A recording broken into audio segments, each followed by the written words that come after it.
Hello, what's going on, everyone? Thank you so much for joining me here on Narcissism 101 Cracking the Code with me, Paul Wisdom.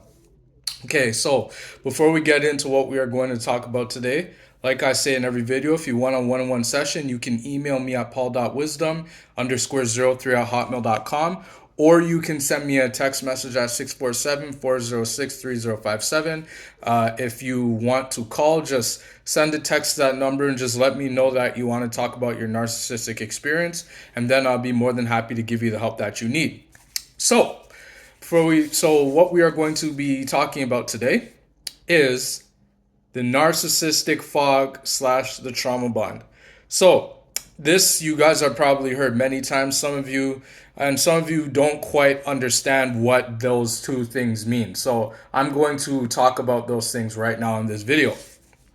So, what do we mean by when we're talking about the narcissistic fog? What is the narcissistic fog? So, when we talk about the narcissistic fog, what you have to understand, even before we get there, is the fact that the narcissists, remember, they thrive off of chaos, confusion, and control. And they know that once they have someone, once they know that that person has given them something. For example, that person said, I love you, or that person said that they want to start a family, or that person wants to move halfway across the world with them. You know, the narcissist knows that they have that person, that they have that they can that they have the person where they want them. And so maybe you married them, maybe you were dating the narcissist, but either way, each way, it doesn't even matter what way it is, the narcissist wants to know that they have another person locked down, that they have another person who they can abuse. And so when we're talking about the narcissistic fog is generally means a place where the narcissist places an individual. So when we're talking about the narcissistic fog, and what that means is a place where you don't know where you are. You don't know what's going on. So it's sort of like being placed in, I'm not sure if you guys have ever watched that movie, The Silent Hill, or Twilight or something like that, where you're placed somewhere where you're not sure what's going on. Like you're placed in like this area where it's so foggy. There's so much fog all around you. It's almost like you're blind and you don't, it's almost like someone has put a blindfold over your eyes and you can't see properly. That's essentially what the narcissist does to people. I don't mean to make anybody scared. I'm not mean to make anybody uncomfortable, but this is what really the narcissist does. This is exactly what they do. They put a blindfold over people's eyes when they place them where they want them. And the narcissist's goal when they do this is that nobody will figure them out. That's what the narcissist fears the most. Remember, narcissists fear abandonment, somebody just up and leaving them. And they also fear people figuring them out. That's why they need to, when they first meet you, that's why they need to isolate you, meaning that they how they will isolate you. And I made a video on isolation, you should go watch that. How they isolate people is they move them halfway around the globe to somewhere that's not familiar to them, where different languages are spoken that's just not familiar to them, what they're used to. Or they do the smear campaign. They administer the smear campaign to this person, to this person's family, to their friends, and they do this because they want to keep this person from figuring out who they are. They do this so that they can keep this person stuck, so that the narcissist knows that this person has no way of destroying them with the truth. Because I mentioned this in one of my videos. The narcissist administers a smear campaign, they isolate people, they place people in the narcissistic fog. They do this because they know that once they do this to people, that it's going to be very hard for them to break free. And they also know that if they don't do this, that somebody will be smart enough to catch on to their fakeness, and that they will call them out for who they are and expose them. So that's why the narcissist does this type of thing. So the narcissistic fog is, like I said, when they place a blindfold over, so they don't literally do that. I'm just saying that metaphorically, it's like they start doing things to the person, and the person starts questioning their own reality. And it's more it's almost like gaslighting too. It's like they put a blindfold over the person, and then they're gaslighting this person. It's like an insidious way of the narcissist abusing somebody, and they can't even see it happening. It's almost like invisible slashes that the narcissist is doing, but the person can't see it. They don't even know that it's happening because they've never heard of this. We weren't taught about narcissism in our lives. We didn't think that we knew that there was toxicity all over the world. We all knew that there was toxicity. There's evil, there's good. We know all these things. But what we're saying is that with narcissism, it's another level of evil where we didn't think that a human being could want to destroy another human being's life on purpose. That is emotionally, physically, socially, financially. We didn't know that another human being could do this. But see, the narcissists, they believe that they are entitled. They believe that they should be able to do that. And so when they place people in the narcissistic fog, this is a very difficult and challenging place to be, because when you're in that state, it's almost like also, I'm not sure if, and I've talked about this in one of my other videos, I'm not sure if you guys ever watched that movie Get Out, where Chris is dating his girlfriend, Rose Armitage, and she takes him away to her family's house, which is miles and miles away. And then what the mother does is she sits him down, and then she gets a cup of tea, and then she stirs the spoon. And when she stirs the spoon, she places him in the sunken place. That's essentially similar to what the narcissist is doing to you. They're pretty much putting you in what's called the sunken place, the narcissistic fog, because they want to place you there because they want to see how much you can tolerate. They want to see if you will make it out alive. You watching my video right now, you're very fortunate because you made it out of that. You did something that majority, and when I say majority, I would say on a scale of 1 to 10, you did something that 1 out of 10 people would be able to do. Majority, 9 out of 10 people don't figure out what narcissism is. Majority of them, if they do figure out, they don't heal. They don't fully heal properly. They're not able to wrap their heads around how somebody could look to destroy them, even though the person, you watched my video, the empath, you did everything that you could to be the best person for them. Right? And the narcissist knows this. They know exactly what they're doing. And I made a video on that too. Go watch it. The narcissist knows exactly what they're doing.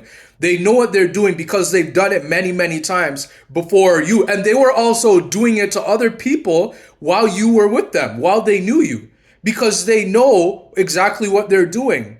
And so when it comes down to the narcissistic fog, guys, your only hope, your only way of breaking free out of this time when they're gaslighting you, when they're manipulating you, where nothing ever seems good enough for them. You back then in the love bomb stage where everything was amazing, you were on cloud 9. It was like you just entered the best relationship that you guys thought you were going to be together for till death do you part. If you married them, and you were so excited, everything you were doing was right. The narcissist didn't have anything bad to say about you. That's what it seemed like.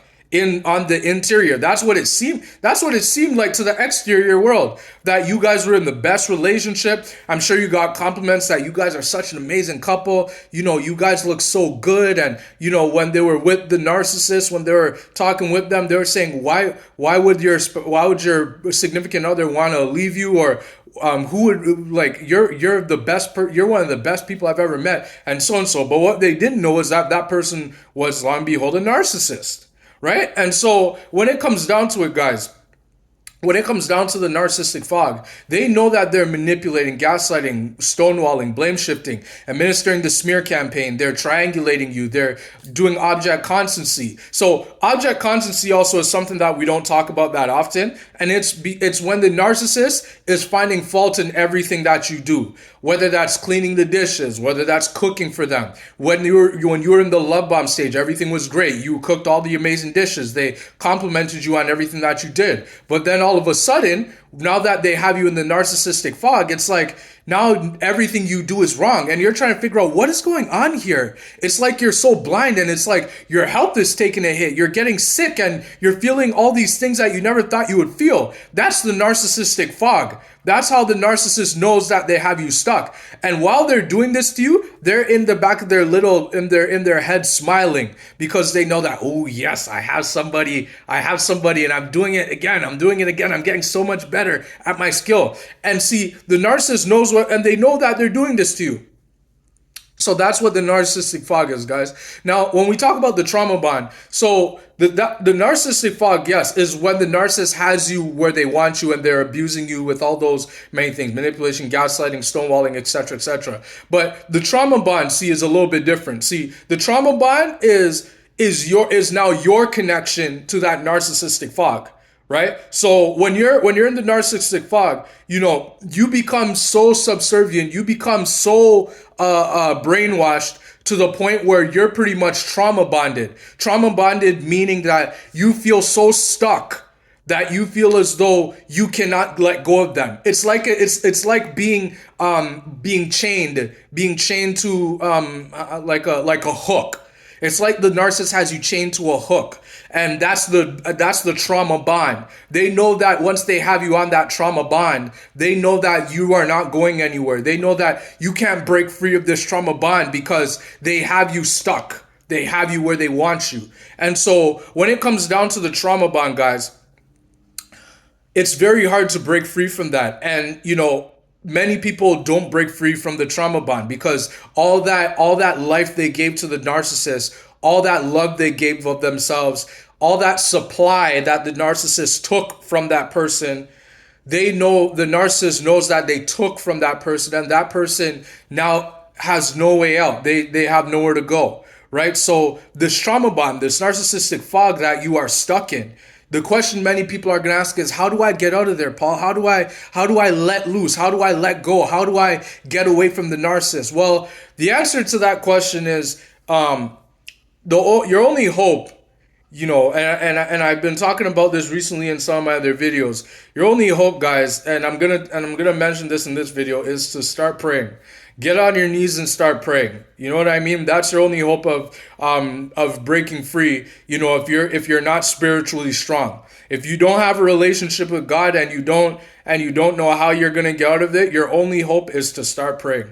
Because the problem is that many people, what they do when they're in this and they don't know what's going on, they try to talk to other people about it. And unfortunately, most of those people don't know what you're talking about. And most of those people, maybe even narcissistic themselves, are toxic. And most of those people, they want to see your life fall apart because the narcissist spread the smear campaign about you. And those people were buying into the smear campaign, and as a result, those people don't want to hear anything you have to say, right? So your only hope is to start praying. Get on your knees and start praying, saying, God, I need your help. This is the one time I've talked to you before, but I need your help.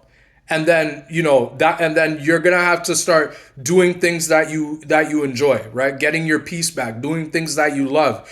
And once you start doing those things that you love, if you didn't lose interest in those things already, or you start researching and developing new hobbies, new things that you like, once you do all those things, that's when the narcissist is going to start, wanting to get as far away from you as possible. Why is that? It's because the narcissist sees that you are living your best life. And narcissists are miserable people. They have a disorder within their brain that doesn't allow them to be happy.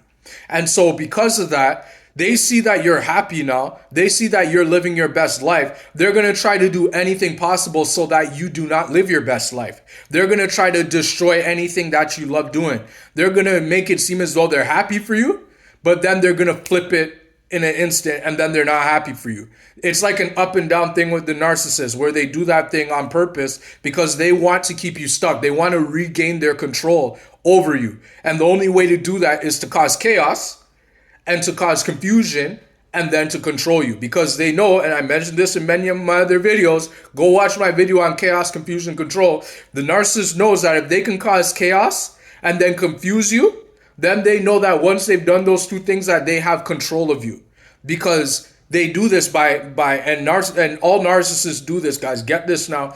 All narcissists gaslight people. I don't care what type of narcissist you're dealing with. Every single narcissist gaslights people. And the reason they gaslight people is because they know that the brain is the strongest part of your body. Without this part of your body, without your brain, you don't have anything else. You can't function. You can't see. You can't hear. You can't taste. You can't talk. You can't move around. You can't do anything without this part of your body, your brain. And the narcissist knows that if they can mess that up, then your whole part of you is messed up. So that's why you must guard what goes on in your mind. That's why you must start like I was saying a second ago, doing things that you love. Because once you do those things that you enjoy, then you know that your brain is occupied doing things that you enjoy. And the narcissist can't get to you that easy.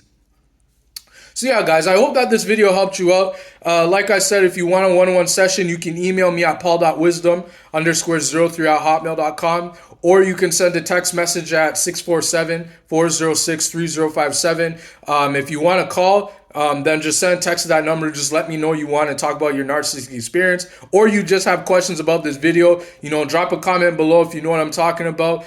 Spread the word. Subscribe to the channel. Let somebody else know about it who you think could use some help in their life. And also check out my podcast. Check out, or rather, check out the podcast I spoke on. It's in the link in the description down below. That will let you know about my narcissistic experience of what I went through. And yeah, I hope that this video helped you out, and I hope to see you on the next video. Thank you so much again for being here.